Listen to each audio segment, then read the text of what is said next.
안녕하십니까 애청자 여러분, 놀라운 부동산 놀부입니다. 마침내 드디어 2021년 12월 8일부로 양도세 부분의 고가주택 기준이 9억에서 12억으로 바뀝니다. 공포 즉시 시행이기 때문에 12월 8일 오늘부터 잔금하시는 분들은 이 12억 룰을 적용받게 되는 것이죠. 거기에 따라서 나타나는 시장 효과는 과연 어떨까요? 오늘 거기에 대한 이야기를 해보도록 하겠습니다. 자, 이미 여론은 두 개로 갈려 있습니다. 지난 룰 때문에 9억이 넘는 주택을 가지고 계신 분들은 양도세를 많이 내야 돼서 못 팔고 있었다. 그러니까 이들이 이번에 10억 룰로 바뀌게 되면서 시장에 많이 물건을 내놓을 것이다라는 그러한 여론이 있고요. 하락설인 거죠. 그리고 또 하나는 세금을 크게 아끼는 것은 변함이 없으나 이건 1가구 1주택에 한정된 얘기고 결국에는 다주택자 매물이 시장에 나오지 않는 한 시장 영향은 적고 오히려 9억 언저리에 있는 아니면 9억 바로 밑에 있는 9억대 왔다 갔다 하는 이런 아파트들이 비과세 받을 수 있는 폭까지 최대한 받기 때문에 9억에서 12억 구간까지는 초고속으로 올라갈 것이다. 이렇게 또 생각하는 여론들이 있습니다. 자, 과연 시장 상황은 어떻게 될까요? 뚜껑은 열어봐야 알겠지만 오늘은 그러한 시장 영향까지 예상해보는 시간을 갖도록 하고요. 자, 이번에 바뀌는 적용 룰에서 여러분들이 꼭 알고 계셔야 되는 점까지 종합해서 오늘 이야기를 나눠보도록 하겠습니다. 시청하시기 전에 좋아요와 구독하기 그리고 멤버십 가입해주시면 놀라운 부동산 전용 강의와 매물 추천 정보까지 시청이 가능하십니다. 가입 부탁드리겠습니다.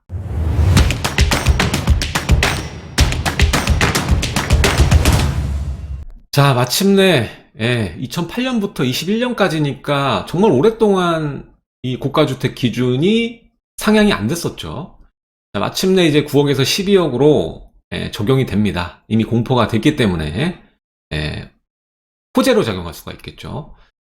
자, 그래서 한정되는 건 이겁니다. 어차피 이제 비과세 기준이 완화되는 거니까요. 고가주택 기준에 맞춰서 1가구 1주택인 분들에게 한정되는 거죠. 양도소득세 비과세가 그만큼 완화된다. 3억이나. 자, 비과세 기준 상향 외에는요, 기존 룰은 그대로 적용됩니다. 그래서 일시적 2주택 같은 경우에도 기존 주택을 언제 샀냐에 따라 다르겠지만 룰은 절대 바뀌지 않는다라는 거, 동일하다는 거 아시면 되겠고요. 또 조정 대상 지역이 있느냐 아니냐에 따라서 또 다르니까 기존 룰 그대로 적용되니까 요것은 확인하시고 가야 되는데, 다만 이제 1가구 1주택의 경우에는 비과세 주택 하나일 경우에 일시적 2주택 빼고요. 하나만 있을 경우에는 이렇게 9억에서 12억으로 비과세 받을 수 있는 폭이 더 넓어졌다라는 것을 보시면 되겠습니다. 이에 따라서 단기적으로 우리가 시장 영향을 생각해 볼 때는요, 수도권에 있는 아파트들 중에서 평균 가격이 9억이 안 되기 때문에 이런 수도권 아파트들의 사업성이 좋아지는 거죠. 비과세 받을 수 있는 폭이 넓어졌다는 것은 수익이 그만큼 더 높아졌다는 것을 의미하기 때문에 투자에 관한 이 모멘텀은 더 강화됐다. 이렇게 보시면 될 것 같습니다.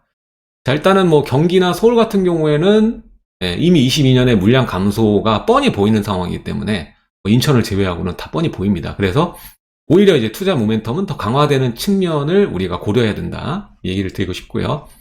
그리고 서울 아파트 같은 경우에는 절세 효과가 뚜렷하게 나타날 거다. 아무리 다주택자가 있다 한들 1주택자가 대다수거든요. 그러다 보니까 절세 효과를 누릴 수 있는 주택들이 그만큼 늘어났다. 자, 그 말은 이분들이 이제 갈아타기 위해서는 돈이 필요하잖아요. 본인이 모아놓은 노동소득과 그리고 기존에 본인이 갖고 있는 주택을 팔았을 때 돈을 합쳐서 갈아타야 되는데, 기존에 이제 9억 룰에서는 돈이 좀 모자랐던 분들도 이제 비과세 폭이 12억까지 상향됐다 보니까 절세되는 양이 많아지죠. 그래서 갈아타기가 좀 더 수월해졌다. 이렇게 보면 되겠죠.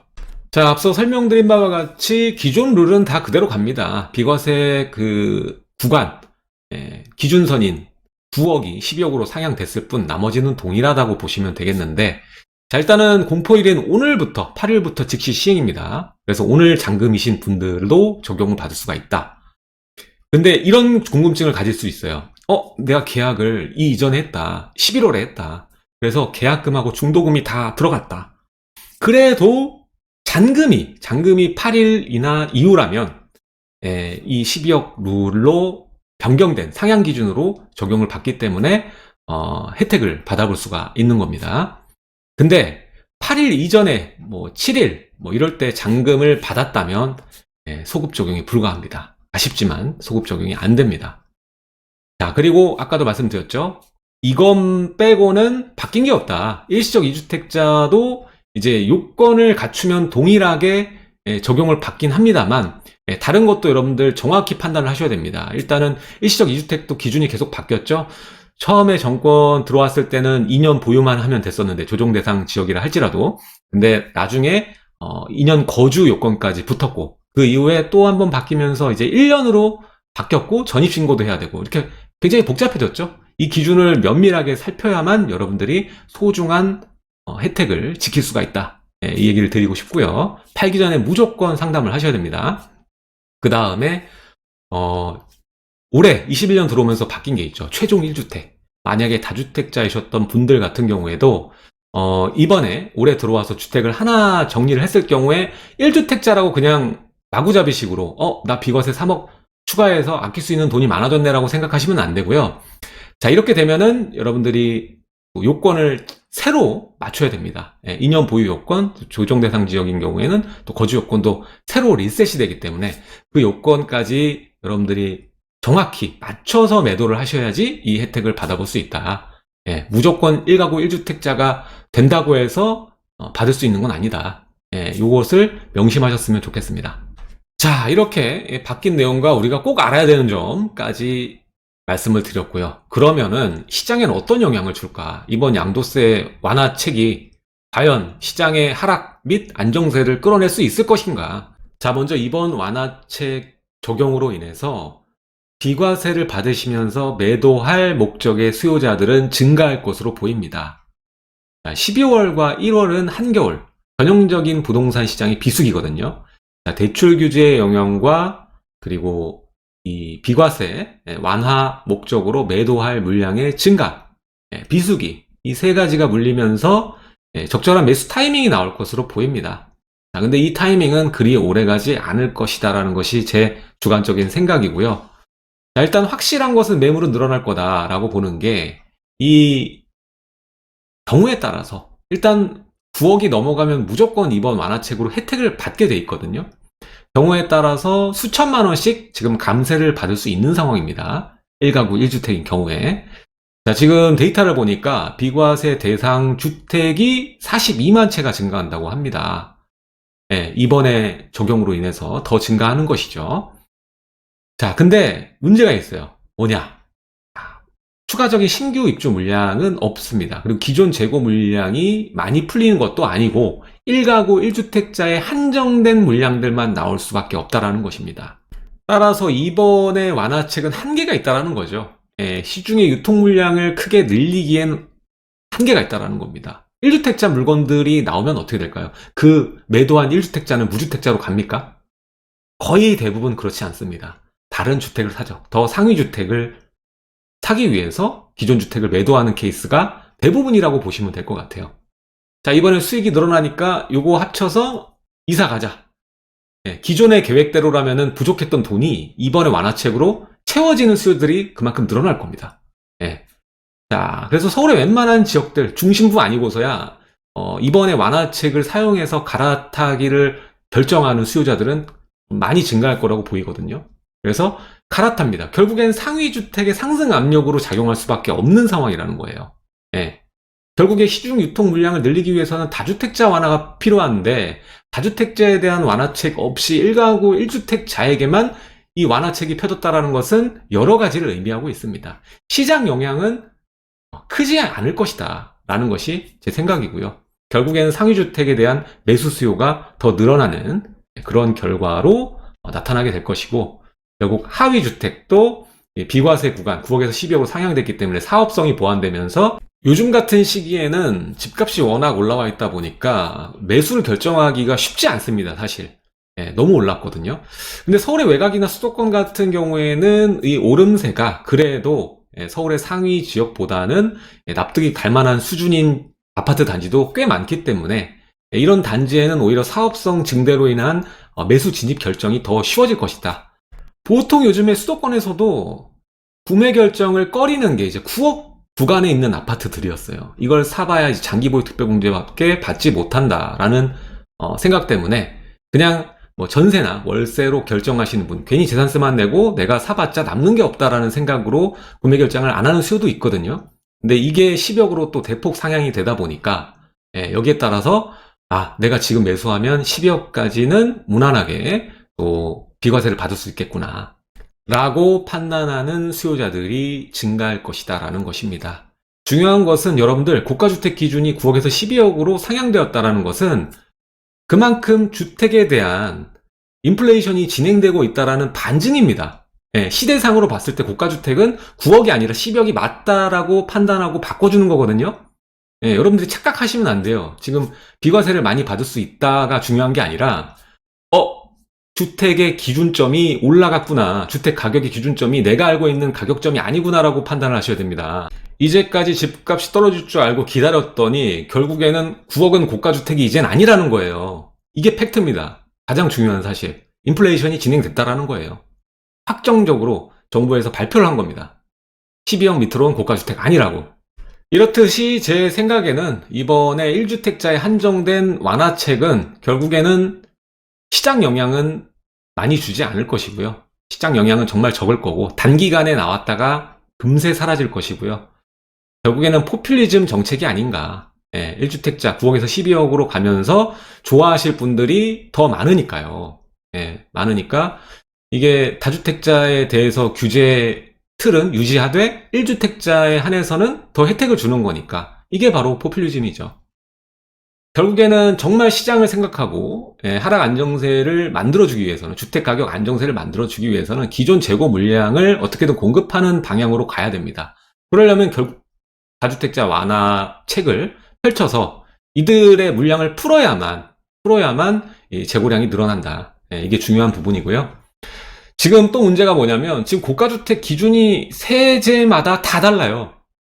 종부세도 뭐 11억이고 양도세 부분에서는 12억이고 아직도 9억에 머물러 있는 것도 있고 다 많으니까 이것도 혼선이거든요. 그러니까 너무 주먹구구식이 아닌가라는 생각이 많이 듭니다. 자, 그래서 결국 결론은 가장 중요한 현상은 뭐냐면 1주택자의 양도세 완화 이번 조치로 상급지의 압력이 더 커질 거다. 근데 이게 당장 나타나느냐? 그건 아닙니다. 그래서 이게 내년으로 넘어갔을 때 내년 상반기에서 하반기 정도면 이 영향이 굉장히 크게 대두될 거예요. 지금도 보면은 이제 신축 위주 강세는 지속되고 있고, 앞으로도 당분간은 이 추세는 변하기가 어렵다. 이 얘기를 드리고 싶고, 22년은 신축 강세 플러스 재건축 재개발에 대한 특히 재개발에 대한 활성화 그리고 호재 이런 것들이 작용하면서 이런 대체주택 중에서도 빌라가 굉장히 뜨거워질 수 있는 아파트는 신축, 대체주택은 빌라 굉장히 세질 그런 한 해가 되지 않을까라는 생각이 듭니다. 자, 그래서 내년에 시장 영향 일단은 가장 중요한 이슈 우리가 꼭 생각해야 되는 요소를 먼저 얘기하자면 대출 규제입니다. 이게 올해 여러분들 하반기 보셨지만 부동산에 주는 영향이 굉장히 큰 걸 여러분들이 확인을 하셨죠. 지금 대출 규제로 눌려 있어요. 지금 9월, 10월, 11월, 12월 지금도 받기 어렵거든요. 지금 4개월 동안 계속 눌려 있습니다. 이 눌린 수요는 결국 폭발합니다. 이연 수요로 작용을 할 것이고 22년 상반기에 폭발이 될 것으로 전 예상이 됩니다. 근데 내년에 대출 총량 가이드라인이 없어지느냐? 그게 아니거든요. 대출 총량 제어는 그대로 유지세고 내년도 이제 5% 정도로 제어한다고 하니까 초반에는 이게 풀리겠죠. 그래서 상고하저 형태로 또 패턴이 만들어져서 올해와 패턴이 동일하게 가지 않을까 이렇게 판단을 합니다.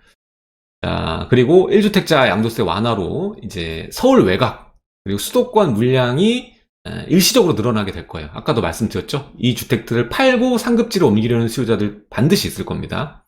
그리고 분위기 보려는 수요는 가만히 이제 관망세를 유지할 것이고 그래서 지금 이제 비수기 이제 12월 1월 뭐 이 정도 시즌에는 서울 외곽 수도권의 물량이 일시적으로 늘어나는 시즌이라고 보고 굉장히 짧을 거다.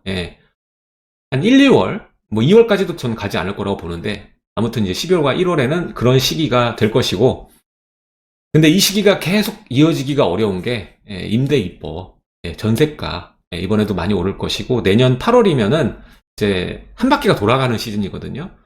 이게 밑이 아니라 상향 평준화가 되니까, 풀려버리면 바로 시세로 맞춰지니까 임대 입법이 또 강하게 만들어지는 게 22년입니다. 그래서 임대 입법 효과가 지속되기 때문에 하락세를 기대하기는 굉장히 어려운 환경이고, 오히려 전세가율이 점차적으로 올라가니까 거기에 따라서 갭이 좀 줄어드는 단지들이 좀 늘어났어요. 그런 단지는 기회가 될 수 있다. 그래서 이번에 이제 비과세 상향 조치로 인해서 수익성이 높아진 아파트들, 중저가 단지들이죠. 중저가 단지들, 또 구축이라고 부르긴 뭐하지만 준구축?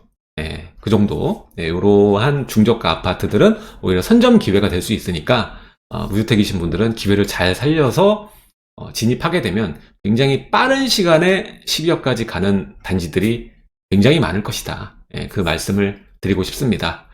자, 오늘은 이 첫날입니다. 1일입니다. 양도세에서 고가주택 기준이 9억에서 12억으로 적용되는 첫날이기 때문에 오늘 거기에 대한 자세한 주의할 점까지 함께 살펴봤고요. 또 시장 영향 어떻게 나올지 거기에 대해서 예상까지 함께 해봤습니다. 내용이 좋으셨다면 좋아요와 구독하기 부탁드리고요. 다음 시간에도 좋은 정보로 여러분들 찾아뵙도록 하겠습니다. 하단에 멤버십 가입해주시면요, 놀라운 부동산 전용 강의와 매물 추천 정보까지 시청이 가능하십니다. 많은 가입 부탁드리겠습니다. 지금까지 놀라운 부동산 놀배였습니다. 감사합니다.